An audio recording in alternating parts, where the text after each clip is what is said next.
सृष्टिक पहला मनुष्य आदम स्वर्ग से गिराओल गेल इब्लिस नामक शैतान जे अजगर के समान छले।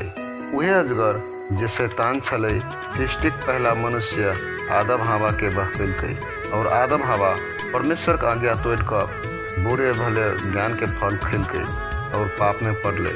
उहे पाप हटवाबक लेल परमेश्वर पृथ्वी में एकटा कुमारी कन्या के चुनलकै और वचन द्वारा पवित्र आत्मा से जन्म ले और उनका नाम यीशु मसीह राखल गेलै।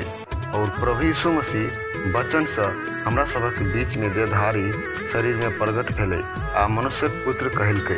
प्रिय मित्र सब, प्रभु यीशु मसीह संसार के सब मनुष्यक पाप अपना ऊपर ल लेलकै और क्रूस पर मिटा देलकै। प्रिय मित्र सब, तखने शैतान के हार भेलै और प्रभु यीशु मसीह के जीत भेलै।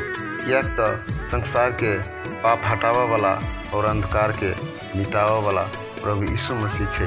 श्रोता लोकनि, परमेश्वर पिता संसार से एहन प्रेम कैलक कि हमरा अहाँ के लेल अपना इकलौता पुत्र दऽ देलक। जे कोई उनका पर विश्वास करे वो कहियो नाश नहीं होय बल्कि सदिखन के लेल अनंत जीवन पाबि सके।